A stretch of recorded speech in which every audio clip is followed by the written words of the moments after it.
Suicide point તરીકે કુખ્યાત ગંભીરા બ્રિજે સાથ છોડ્યો।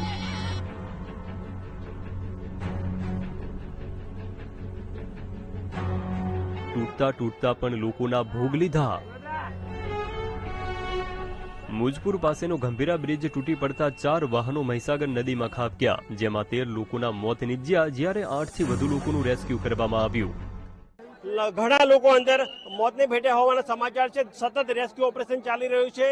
કલેક્ટર સહિતના અધિકારીઓ પણ ઘટના સ્થળે છે। તંત્ર તો ઘટના સ્થળે પહોંચ્યું જ, પણ સ્થાનિકો પણ સતત મદદ કરી રહ્યા હતા। અત્યાર સુધી 6 લોકોને બહાર કાઢ્યા છે। 2 બાળકો તો એવું કહેવાય છે, પણ અત્યારે એક મળ્યું છે, બીજાનો પત્તો નથી। ઘાયલોને પાદરા હોસ્પિટલ અને વડોદરાની સયાજી હોસ્પિટલમાં દાખલ કરવામાં આવ્યા। મહી વચ્ચે એક માતાનું ભલભલાના હૃદયને હચમચાવી નાખે તેવું આક્રંદ જોવા મળ્યું।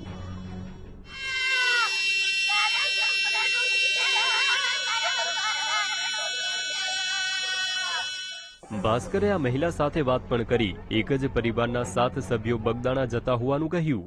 તે અમારી ગાડીને આગળ પેલો ટ્રક આગળ દબાઈ ગયો અને પાછળ હું બેઠી હતી ને દેખી આગળ એ પાછળનો કાચ ભાગીને આગળ હું નીકળી।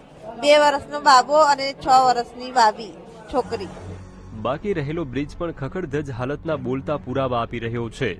5 વર્ષના વાહનો વીતી જવા છતાં આ જીવલેણ બ્રિજ નું જો રિપેરિંગ ના કર્યું અને આજે આ દુઃખદ ઘટના, દુઃખદ બનાવ બની ગયો। જો કે એન્જિનિયર બાબુ હજુ પણ ડહાપણ ભૂલતા નથી। એટલે અમારે રિપોર્ટમાં બી કોઈ એવું મેજર ડેમેજ નથી બ્રિજમાં, અને જે બેરિંગ કોટ અને એમાં જે નુકસાન હતું એ ઓલરેડી ગયા વર્ષે જ અટેન્ડ થઈ ગયેલું હતું।